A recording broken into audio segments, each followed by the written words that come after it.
Hello and welcome to this episode of Grow Your Holiday Let Business. I am your host, Jane Mack, and today I am joined by Lisa Rhodes, the Holiday Property Coach. So welcome, Lisa. It's lovely to have you here on the show today. Good morning, Jane. It's lovely to be here. Thank you for inviting me as a guest on your podcast. You're very welcome, very welcome. So Lisa and I actually met a couple of months ago, and we realised that our journeys in the holiday rental industry are extremely similar, aren't they, Lisa? It was so weird. Sometimes I think the universe aligns and it brings you in contact with people for a reason. And it's so funny because that was the first time I'd been to the Short Stay Summit. I don't know if it's the first time you'd been. Yes, it first for me.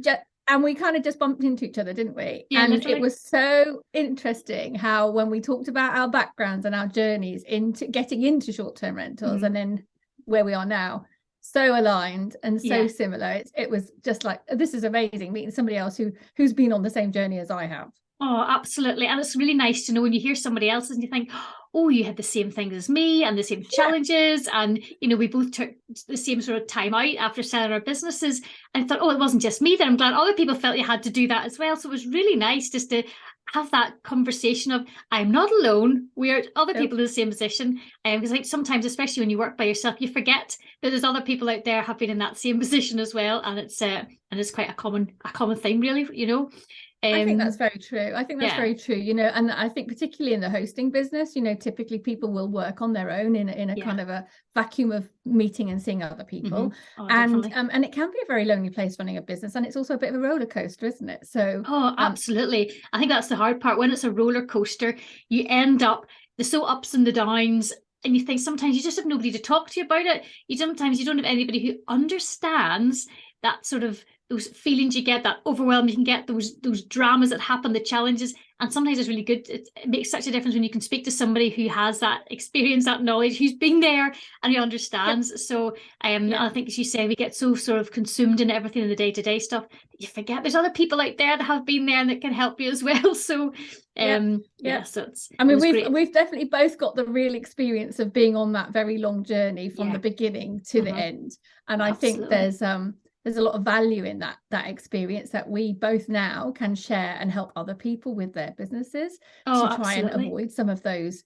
Well, I mean, there's always going to be challenges, but definitely there's things that we can put in place that probably helped us with our businesses that you only know once you've kind of been through the experience. Well, that's it, isn't it? And I think, you know, you've been like myself. I did a lot of it through kind of trial and error. And back then, in those days, there wasn't really coaches and business coaches, and certainly not in our industry. There wasn't anybody who you could turn to who would say, this is what you need to do, try this, try that, or whatever. So it was a bit of a learn by touch, feel, get it right, get it wrong.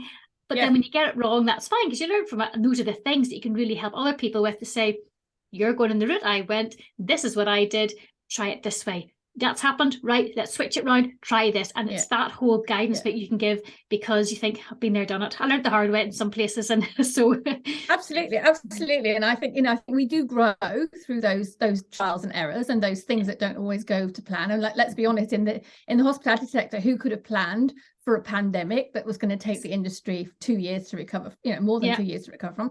There are lots of things that happened in my business that I couldn't possibly have planned for. I did my absolute best to be organized and a good project manager and have systems and processes that evolved. But there were definitely things that happened over the 18 years I could never have possibly have planned for, like the pandemic. Absolutely. Nobody in the world could have planned for that. So, so Lisa, tell us a bit about your background and what's led to you to doing what you do now.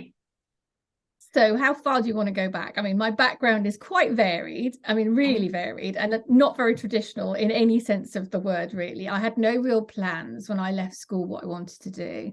I wish now, looking back, I'd kind of worked on what I was passionate about, which fundamentally became sort of people, looking after people and travel. If I'd have known that when I was much younger, I'd have probably found a different route to get there faster. But as it happens, I came from a nomadic military family, so we moved around a lot. I went to boarding school for some stability for my education. And then having decided I was definitely not going to marry anybody in the military, I then met and married somebody in the military. So my first part of my married life was very nomadic. I lived in Northern Ireland. I lived in Saudi Arabia. So I've also worked for the British government in Saudi Arabia as a diplomat, which was very interesting. in commercial export overseas to the Middle East, which was a really good foundation for sort of understanding the commercials at a much bigger level, with big businesses doing a lot of business in the Middle East. Yeah. And then I came back from there and thought, oh, what now? So I kind of thought, well, I've kind of worked for the civil service for a bit. Now I'll go into the public sector. So I actually moved into the technology space. I was a commercial director in the technology space for about 5 or 6 years in a couple of companies in the telecoms technology space. But I didn't find the sector particularly interesting. I was good at my job. I loved the kind of building relationships and collaborations, which was my primary responsibility, but just wasn't my cup of tea, really. Yeah. And I met a lovely lady called Michelle Stark at one of the companies I was working in, and she was a marketing director, and we got on really well. And we very quickly realized that this technology space where we were working wasn't really for us. So she left first. I left fairly soon after, and we started our first business, which was a marketing agency, offering outsourced marketing services to SME companies. And most of our clients were in the technology space because they were the ones we knew. And then I'd been investing in property since I was about 22, but primarily the typical buy-to-lets in the UK. About 2003, I decided to diversify my portfolio, and I decided to look at other properties to add to my portfolio. And I kind of took a discovery trip to Cyprus with no intentions of buying anything. I just thought, I'll go for a 4-day discovery and look at Cyprus here, because there were lots of new emerging markets outside the UK. There was Bulgaria and Cape Verde and Spain, and anyway, so I looked at Cyprus, and actually I bought a couple of off-plan apartments with the intentions of probably not keeping them long term. So they took a couple of years, maybe two years to build. And when they came to completion, I, as an owner, like a lot of owners, started looking for the support services that I was going to need for my properties. And the market was so immature, they didn't really exist. The people that were doing it weren't really doing it the way I would probably have done it. And therefore, there was the entrepreneur opportunity for me to go, right, well, it doesn't exist. I'm an entrepreneur. Let's make that service possible for people like me. The market was very buoyant. And so from the UK, I started a business in Cyprus. And I started with a very small service, which was the kind of, I suppose you'd call it the when it's completed, you need someone to inspect your property, do a full builder's inspection. And then it was the interior design and furnishing of those properties so that the owners could get them up and running as quickly as possible. And at that stage, I hadn't really thought about anything else. That was the service I offered. I needed it for my property. I had a couple of relatives who had properties, and then people were like, well, if you're doing it for yours, could you do it for mine? I was like, okay, yeah, I could do it for yours. But at that time, there were no IKEAs, there were no Debenhams, there were no big superstores, there was none of that in Cyprus. It was the choices were pretty limited and quite old-fashioned, to be honest. So I thought, how am I going to do this on a bigger scale? So I then thought, okay, I'm going to buy it and ship it all in from the UK. So my service then encompassed like full project management, like probably coming up with a full scheme for each owner. I didn't want them all to be the same, doing all the buying in the UK, managing all the shipping of it to Cyprus, meeting it in Cyprus, and then project managing the installation of everything down to your last teaspoon, your air conditioning, your lounger, your curtains, your everything. I mean, it was a fully equipped. I mean, I don't suppose anybody ever does that when you buy your first house, do you? You don't go out and buy everything at the start. No, not at all. We had to buy everything. Your window stickers for safety, your key safes, your smoke detectors, the whole thing. So I had to create an inventory for every size of property that we were furnishing, from a studio up to a 5-bedroom villa, to encompass everything that was going to be needed for a short-term holiday let. Wow. And sometimes we had limited time to get that job done. Sometimes we did them in like a couple of weeks. Sometimes we did them over 3 or 4 weeks. But it was pretty tight turnaround because owners wanted their properties up and running really quickly. That's how it started. And then after that, it was like, okay, so how do these properties get busy when the owners have no clue about marketing? They are busy with their primary jobs. They don't really want to do this. These properties are not going to earn their keep if they're sat empty. So I thought, I'll use my marketing experience. I'll offer the rental marketing service. So I layered that service on next. And I thought, okay, so who's going to look after them? And the companies that we were trying to work with locally were not doing a great job. And I thought, well, I need to encompass that service now as well. So the third stage of the development of services was to add on the management service. So at that point, I started working with contractors before I could really get my feet on the ground to understand who I needed to be working with, what skills I needed. And that's how it evolved. It kind of started with one service, ended up with full management service, started with contractors, and then I started employing my own teams across the island as we grew. So we started in the Paphos end of the island and we grew across the island over 18 years. That was my strategy. You know, start recruiting teams, developing and skilling up my teams, but gradually as we started to get the inventory across the island. So that's what I did for 18 years. And then, as I said, when we met, 2021 seems to be a pivotal year for both of us. And I decided it was time for a change. Brexit happened. It was definitely on the cards. Didn't predict the pandemic, but in 2021 I decided after 18 years it was time to transition that business to a new owner, to allow me to take a break, because I hadn't had a break for 18 years really, and to do something else, which is what I'm doing now. Amazing. That is honestly, the evolving of your business, Lisa, is unbelievable. So I love how I was like, well, they don't have it here. I just do it in the UK. We'll ship it all across. And then, I know, you know, I don't even know where I was thinking. And I was like, my God, people, you would try to think, oh, how can we get it to the Cyprus? How can we get it to the country? But you know, I love it. It was like, no, I'll just go back to the UK and buy it, and then we'll just ship it across. And I think what's really good is because what you did was you started with one thing, got that, you know, got to know how to do that well and got it working well, then brought in another service area, got to know that well, got that, you know, running, working, you know, for your owners. Then there was another gap. Let's bring that in, which I think is a really good kind of, I suppose it's a good, what's the word I'm looking for? Sort of, you know, set way to just gradually build up the business with all your different services. Because if you're trying to do it all at once, would have just been mind blowing. You couldn't, you know, it would just, you know, I think I would have fallen over, because don't forget, I still had my marketing agency business in the UK running at the same time. So I had my hands in another business as well. And people might think I was crazy. And the other thing was, as an emerging market, sometimes things are not easy to get things up and running, you know, as quickly as you would like them to be. And obviously had to look at the legalities and the contractual arrangements with people in Cyprus. You know, at the time, they weren't in the EU. So Cyprus was not in the EU when I first started working there in 2003, and I think they came into the EU about 2 years later, 2005. I think they came in the EU. So again, the legalities were different then than they became when we were in the EU. And I kind of needed to really build those relationships on the ground that I knew were going to be integral. And I'm really lucky to say that many of those relationships stayed with me for the full 18, and some of them are still with the business now, which is really nice to have. But it does take time to build those relationships, to be able to deliver those services to the level and standard that you want for your business and for your clients. Yeah, I mean, the whole relationship thing is something I am very, very passionate about, because my business was very not similar, because it was always a different country, different level of it. But the sort of ethos behind it was the whole relationship side. And I was all about building those relationships in my owners, my guests, and, you know, my suppliers, my tradesmen, the people that I relied on to do the jobs to help me out and to help my guests out and get us out of the hole quite a lot of times. You know, they had to be really strong, those relationships, and we had to build on them and create more. And, you know, we were the same. You know, I managed to have owners that stayed with me the whole time throughout my journey in the business. You know, the same tradesmen year after year, still using the same people. And to me, that really, really helps build a business, because those they become loyal to you, don't you? You know, they get that trust. They become really loyal. So they will come back. They will stay as an owner. Guests will come back to you. Your suppliers will, hopefully, thankfully, a lot of times put us first for jobs, because we had created such a good trust there. So it's so important getting those relationships as part of the business. And I think sometimes people forget about that side. It kind of just happens, but they're not actually working towards it. Sometimes you're so busy at the practical everyday stuff, you're not thinking about that kind of really strong foundation that is so important in your business. And I think, you know, I used to look at my contractors like they were part of my team. I mean, they were contractors, but they were effectively part of my team. They were part of my family unit, if you like. And there were a couple of things that I always said, you know, pay them on time, pay them every time their bill comes in, pay them on time.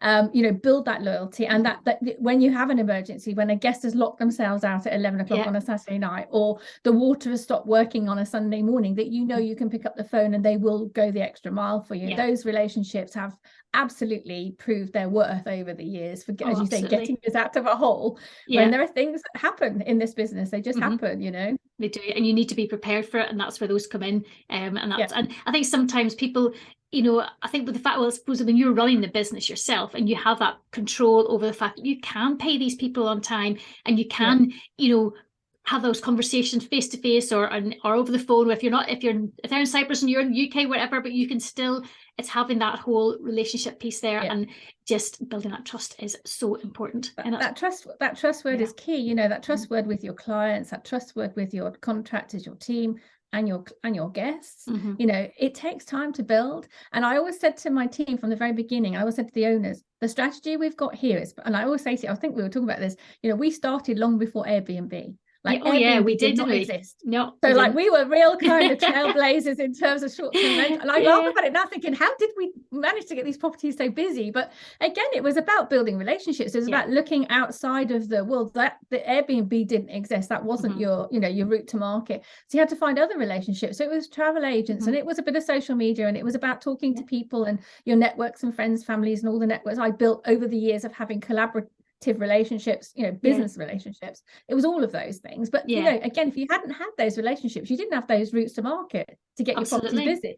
Yeah, and to be honest, even when social media started to come up, I didn't know enough about it. So we kind of dabbled in it. I put pictures of houses on and the odd view picture. And I soon quickly realised the things that people liked, but we weren't consistent on it. I mean, there was no strategy behind it. It was just, we have a Facebook page and come and view it. So, you know, social media then didn't grow my business. It was, you know, we went right back to the fact that we even had brochures. I loved having a brochure because people loved it. But that was very location specific, that people walked into our office and they knew they could get a brochure and they loved it.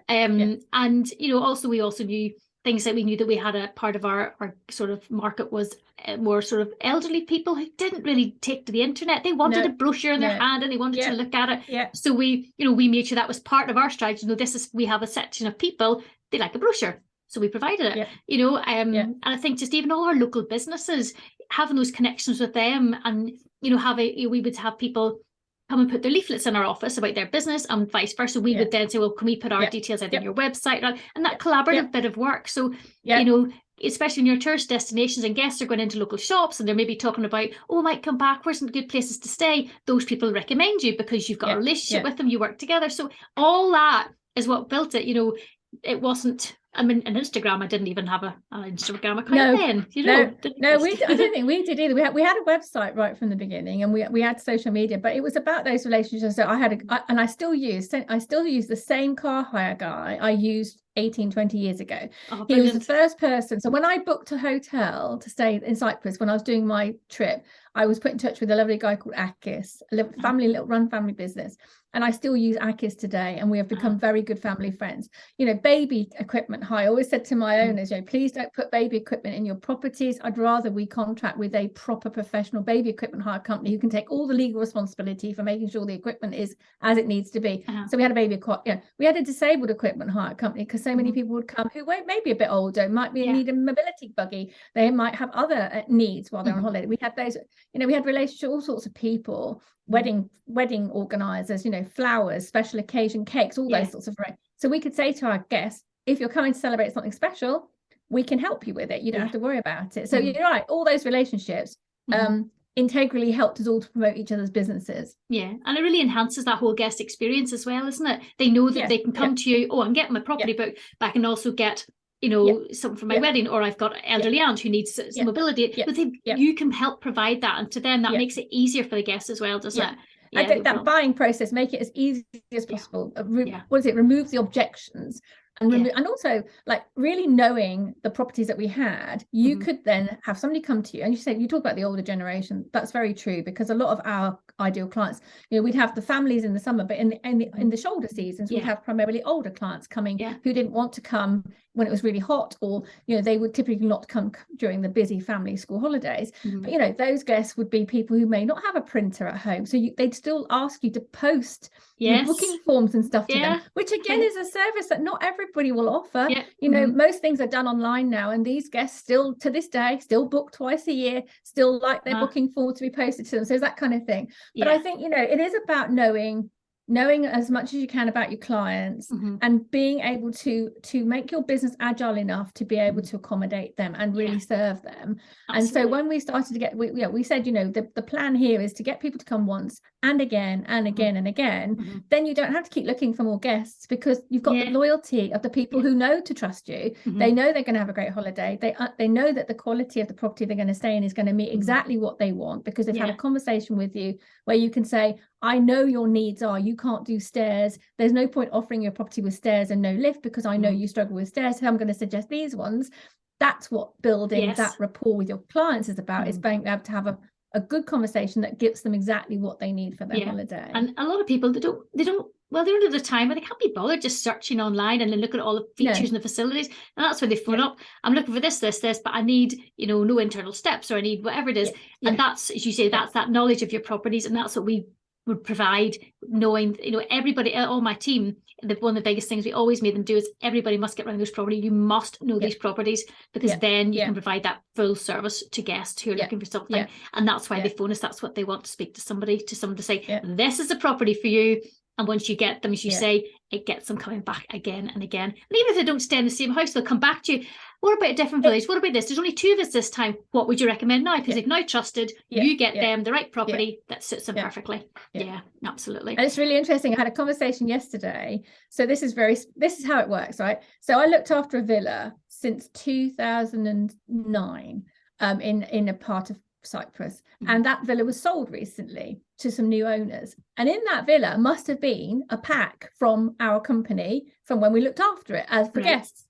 And they actually phoned me yesterday. The new owners phoned me and said, I found your details in the villa, we're looking for someone to manage it and do the marketing. Is that something you still do? And I said, well, I can certainly put you in touch with a new owner of the management company.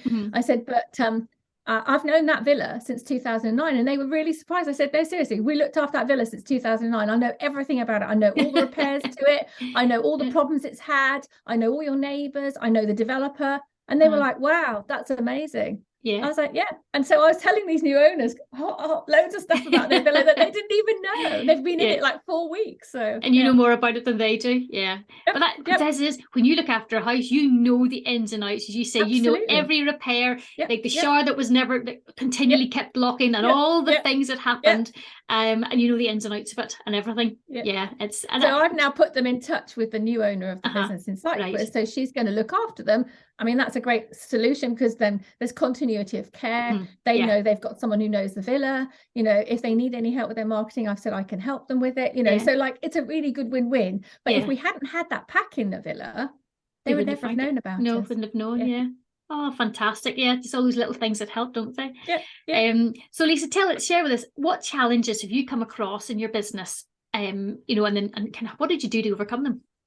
So over the years, we had I mean, several things that probably kept coming up. So you know, business continuity will happen. You know, it doesn't matter what team of people you've got working for you. And I had 175 properties with teams all over the island. You know, there was always going to be times when the logistics of teams fell over because somebody was poorly, or somebody had a bereavement or something. So, you know, managing our logistics was always like top of the list when we were busy. So we were very hot on systems and processes and backup plans. Always had a plan B, you know, and covering. So we didn't have people just looking after that specific property. We had teams of people looked after properties, so that if someone couldn't step in, somebody else wasn't going to walk in and not know the property, which I think was very worth us doing that. You know, we started with people saying, well, I'd like to look after these properties. I'm like, actually, logistically, that doesn't work, because if you fell out of the equation and somebody had to step in, they wouldn't necessarily know the property well enough to be able to set it up in the right way for a guest. So those things did happen,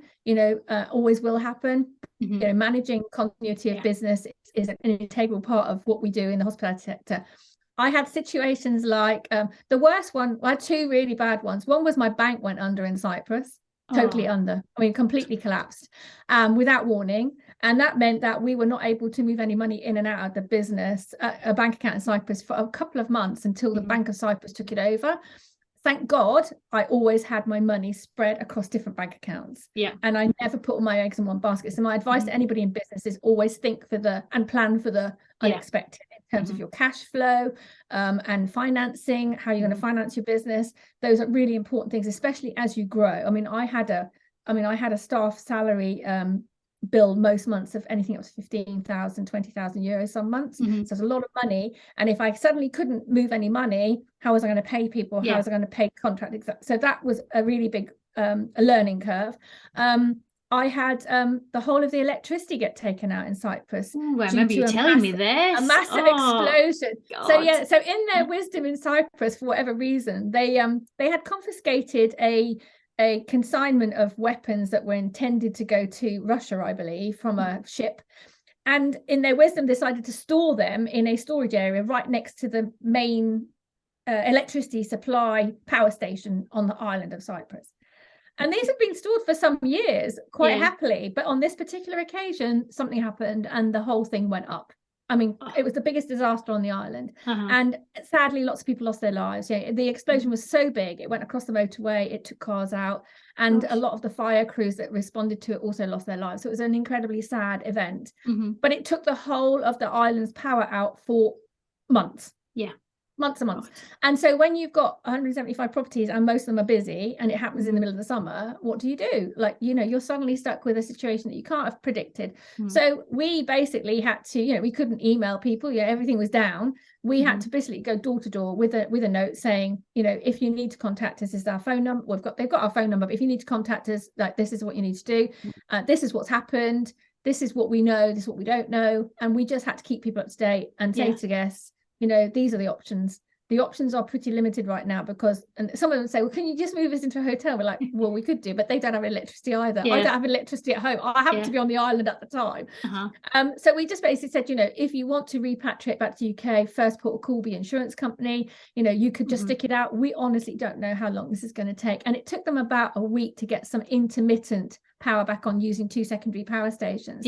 But it was a real struggle. I mean, it was a real struggle, and it was difficult to deal with. And some, you can understand people go, I'm on holiday. I don't really understand why this is impacting my holiday. And we're like, I'm really sorry, but I could not have possibly planned this or predicted this in any shape or form. And those are the sorts of things that happen that, you have to build some resilience and have a plan that says, right, this is what we're doing. We also had earthquakes in Cyprus quite regularly. And I was there when we had a 6.2 earthquake, which was pretty scary. Those sorts of things happen. And it's really unnerving for guests staying somewhere who never experienced an earthquake before. Thankfully, the damage was minimal. But, depending on where you were on the island, but I was on the top floor of a building when it happened, and the whole thing swayed and shook. God. I have never been so terrified in my life. And you're like, well, what do you do? So when these things happen, you just have to, as I say, think agilely and think practically, make sure people feel safe, give them options, have a system for communicating quickly with your guests. So, and also we also had to communicate with our owners, because of course the owners were seeing it on the news going, there's a 6.4 earthquake in Cyprus. They're like, oh my God, what's happening to my property? So we proactively we are proactively checking every property now. Every property will be checked. We will let you know if there's any damage, just to stop that kind of influx of a huge amount of contact where we didn't have any information to give them. We learned to kind of be like, get on the ball straight away and send the communication out before they started contacting us. I think being proactive is so important in situations like that. I mean, those are major challenges you came across. And I know, when we spoke last time, I just said we had not a similar, we had an electricity one, but not to the degree of your electricity one. But basically half the island was cut off. The whole island had no power, but half the island was cut off by 20-foot snow drifts. So that I guess stuck in there, but I couldn't even get to them because you couldn't. There's 20-foot snow drifts. They had to get dug out. So we couldn't get to them. We couldn't phone them. We tried to phone them, but it was just all I could do was leave messages, and probably their phones weren't even charged because of electricity. And so it was a bit like, it's stuck. What can you do? We also had houses on those side of the island which we couldn't check either. I was like, well, we can't get there, physically can't get there until they opened the roads and the police actually allowed you to then travel. And we did the same. I was straight on to our owners to say, this has happened.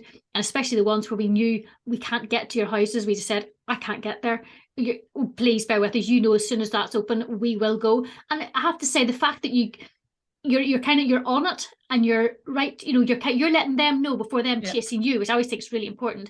They were like, absolutely fine, Jane. Don't worry about it. You guys stay safe. Don't, my house will be fine. It's fine. It'll be fine. We're not going to worry. You just do it whenever it's safe to do so, and only them. So really understanding, but I think as well, because we've got those relationships, and we were like, we're aware of the situation. This is where we're at. This is what we'll do when it happens, and I will keep you up to date. And it's that communication, that keeping up to date. It's those bits that are really help, because natural disasters happen and nobody can do anything about it. Whether you own the company or not. I know sometimes guests think, well, I think that's the key, really, isn't it? Yeah. Mm-hmm. And there's always that wee bit of, well, as you say, I'm on holiday and it's it's a natural disaster. I can't control it. I can't do anything about it whatsoever. But that's, it's just life happens, doesn't it? But it's, as you said, it's how you deal with the situation, and being proactive is really, really important. The same with guests. We always proactively mentioned in our arrival packs for our guests, you're in a Mediterranean country, water supply, electricity supplies can be affected by things, certainly by drought in the summers.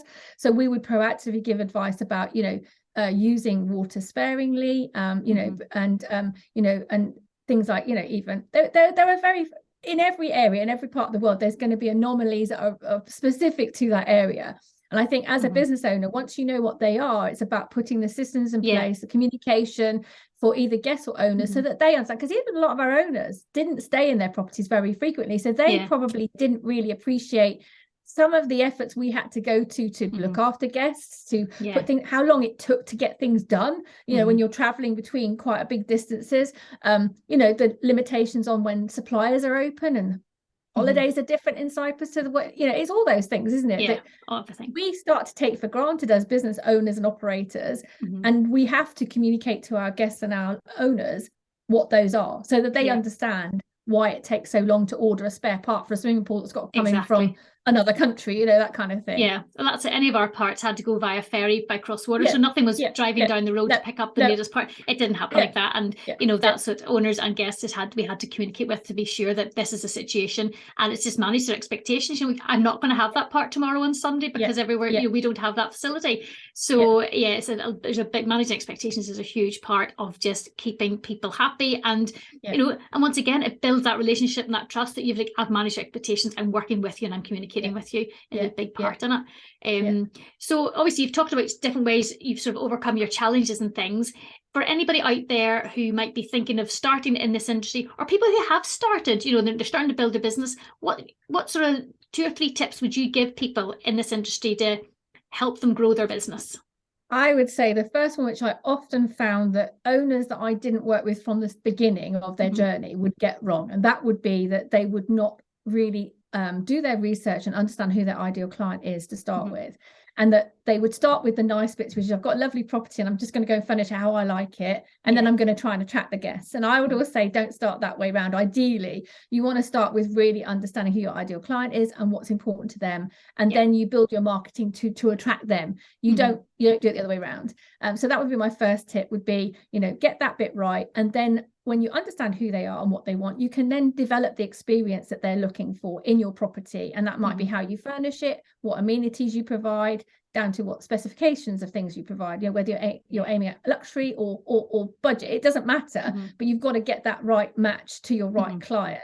The second tip would be, when you've understood that, it's about getting your positioning in the market right. So that's understanding, what you're offering, who you're offering it to, and how you're best going to get it out to market, your best routes to market, your messaging, your positioning, your brand, all of those things are way more important than I think a lot of owners appreciate. Because I think a lot of owners, certainly in the last couple of years, I've got a property, I want to rent it out, I'm just going to get it furnished how I like it, and then I'm going to stick it on Airbnb, and that's going to be my job done. And I think the market has changed a lot in the last couple of years. Definitely. And I think that people are now, well, certainly guests have got a lot more choice.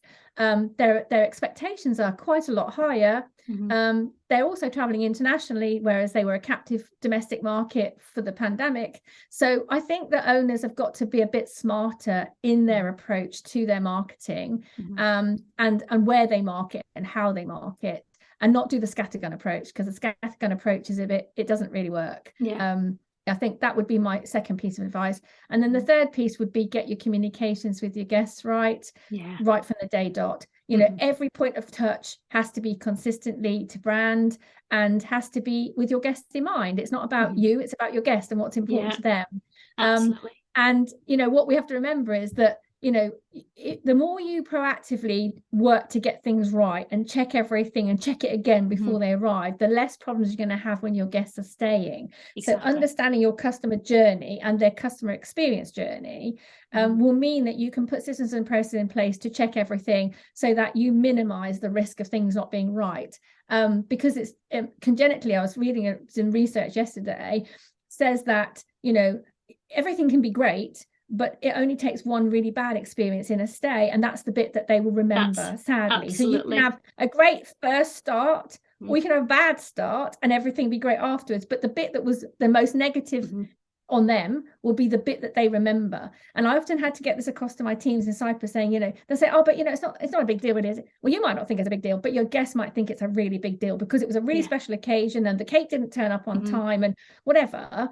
And that's what they'll remember. So I always say to people, you know, don't underestimate the importance of getting that customer journey, contact, communication and experience right. Oh, absolutely. And do you know, it's funny when you just said that about the customer journey. We had a guest coming years ago, and they booked the property, and then they must have done some sort of Google search on the property, and the owner at some stage had put on a Google My Business and had it put it on there.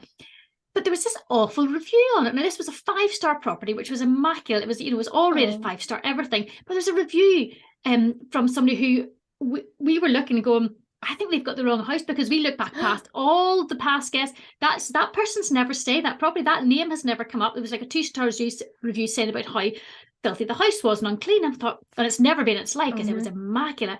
And I was like, oh my God. So anyway, we didn't know about it until the guest phoned and said, I'm coming on Saturday to this property and I've seen the review. I'm like, God, what review? And they told me, and I'm like, oh, we hadn't a clue. We all Googled it. And I was like, no idea about this review. Where has it come from? And, you know, that's when we look back at that guest doesn't even appear in our systems or anything.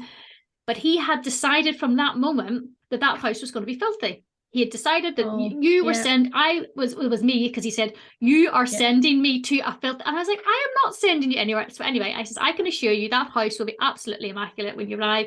You know, he was very much worried about his, as a member of the family coming who was quite OCD. So, you know, with the slightest thing. So we thought, okay, that's the alarm bells ringing. And I went personally on that day after the changeover and I checked it with a fine tooth comb, and I made sure there was not a speck nor a speck of anything. I was in every nook and cranny and corner, you name it, around that house, and there's not, you know, tiniest wee things I removed and did, but it was immaculate anyway. But I thought, there's no way you're going to come back to us. And he arrived into our office to get his keys, face of thunder, because I think he's just thought, oh, you're sending me to this house. Well, it was really quite rude, just handed me his book. He never spoke. It was quite sort of everything I tried to ask him a question, it was very grunted at. I thought, you've decided that you're going to an awful house. And I was determined. By the time he left the office, I thought, you're going to leave and you're going to have smiled. I am going to make you smile at me. So I was so smiley. I didn't even say that I'd been to the house. I didn't say it was me that took his phone call. I just was, as you, this is your keys. Do you know where you're going? No. I thought, that's fine. I'll tell you where you're going. I'd give directions. I was smiley. And I was like, you know, have a lovely stay. And he smiled as he left. I thought, right, I've got you. You've smiled. I have finally got that. And he left. And of course, the house was immaculate. Not one thing said, nothing at all. And I just thought, but he had seen that and he had decided this house is going to be bad. You know, they get that in their head. And that's what's always quite hard to shift that, isn't it? And as you say, if one thing goes wrong. So hence the reason we were so proactive. I thought it wasn't even a case of, I know the housekeeper does a good work. I thought, I'm getting in there and I am double checking just to make sure, and everything was great. But that's what I learned. I learned right at the beginning in terms of the changeovers, and especially when you're managing as many properties as we had, was those systems and processes for our housekeeping teams were absolutely integral to us maintaining consistency of service across lots of properties. And you know, we had checklists. You know, every room had a checklist. Every kind of right to walking to the door had a checklist. And our teams were trained that they checked everything off. So we didn't overlook something just because we got busy. Because when you're managing multiple properties and you get busy, as you know, very easy to forget something or not do So having that system is like so important that you then don't forget those silly things, you know, making sure, even down to want to make sure, you know, the Wi-Fi code was still as it should be, where it should be. And, you know, we laid the remote controls out. So we had consistency across everything, was our standard across every property, where you put the hairdryer, how you line up all the crockery and the, you know, I think that what I call it, a footprint or a template, it makes your life easier. It makes life more efficient. It makes it easier to check that things are as they need to be. It's easy to spot when something's missing or not there when you come to do the post-stay inspection. But it's just working smarter, isn't it? It's working smarter so you prevent those problems, really. Yeah, because I think if you can put that work in at the beginning, it's so much easier. Although you think it's a lot of work and a lot of checks and a lot of processes, but if you do that, that's actually a lot easier than dealing with an upset guest. That's 10 times worse. Absolutely, so it is. absolutely. So it does. It just pays. It's so painful, isn't it? It's so painful, and it's and it's so heartbreaking. It's so difficult not to take it personally, because you know in your heart everything you've done is about wanting them to have a great experience. I say to my team, you know, I'm just the beginning of the process, or we, you know, in the UK office are the beginning of the process. You guys are a really integral part of the process, and then everything we do while they're there is equally important. And what we want is a guest to, you know, when they leave, we follow up like within 12 hours and say, great, welcome home. We hope you've had a great stay. Let us know how you got on. Was there anything, you know, we asked for that feedback, something I don't think incorporated in a lot of the on platforms for a long time, asking for that feedback. Now we always asked for it, because I used to say, you know, we want to make sure that we are offering everything you want from your holiday, so let us know if there was something we didn't do. And I think people are frightened to ask for that feedback, and I say no, you've got to ask for it, because even if it's bad, you can only grow by knowing what wasn't quite right to get it right next time. I know. And it's funny, because my team sometimes used to say, when people used to come into us and drop their keys off, sometimes you think, if you say, oh, how was your stay, was everything okay, this is like, sometimes you're asking for the negative sides to come out, because people go, well, there was this, but I said, but you need to ask it. We need to ask, because it's the only way. And if there was something, I'd rather know about it now rather than they go home and put it in a review, you know. So we can't fix it if we don't do that. So it's just I think about being that. Sometimes it is about feeling a wee bit brave just to actually take that, because it's not personal, it's about improving all the time. You often was quite surprised by them saying, actually, I've had an amazing time, you know, everybody was amazing, you know, and we really appreciated the little card that your team left with a little bottle of wine, and we really appreciate that. We're like, oh, that's really nice, you know, like, or if we knew there was something going on, or if they were a repeat client, we always left something local and special for them. So we tried really hard to, again, ahead of the curve of people doing this sort of thing, we always tried to think about what's going to really like wow them that they're not expecting. You know, when we know enough about them, it's a birthday, it's a special occasion, they're coming over this. What can we do that's going to be so personal to them that they're going to be like, oh my God, that's such a lovely thing that somebody's done, you know? I love it. There's a bit more forgiveness, I think, when they realize that you've got a relationship and you're trying really hard. Oh, definitely. You don't work in a perfect world. No. We don't. You know, the reality is we're not in a perfect world, and the things do throw us. But then you get a bit more leeway, I think, when things go a little bit pear-shaped for things that you can't control. Oh, you absolutely do, with it, because they know how good everything normally is, and they're much more understanding. You think, things happen, but they've dealt with it, and so definitely it's worth having. That relationship is so important in every aspect now. So it really is. It really is. So I think, Lisa, you and I could talk for hours and hours on our experiences. We're so passionate about it, aren't we? We're so passionate about what we do, and I know that where you've worked has got its own differences and challenges, and I think that's the thing. Everybody's business will be slightly different. A lot of things you can put in place that kind of will streamline what you do to make life a bit easier. Absolutely, so many things. It's just what you put in place will be different to somebody else's, but you still got to have something in place. It's just going to be different, and that's okay. Well, this has been absolutely fantastic, Lisa. It's been lovely. I love you and I get together. We just chat for ages on this.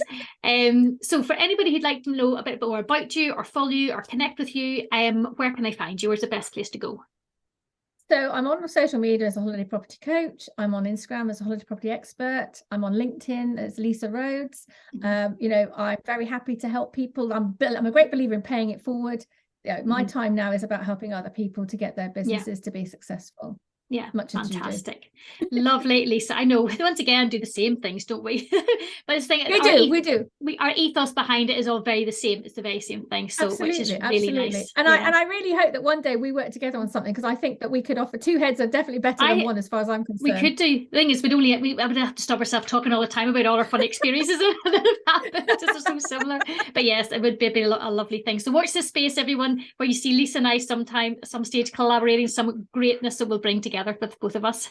I hope so. Thank you so much, Lisa. It's been lovely having you on the show. Welcome. Thank you very much. Thank you very much for having me, Jane. Thanks a lot. Thank you.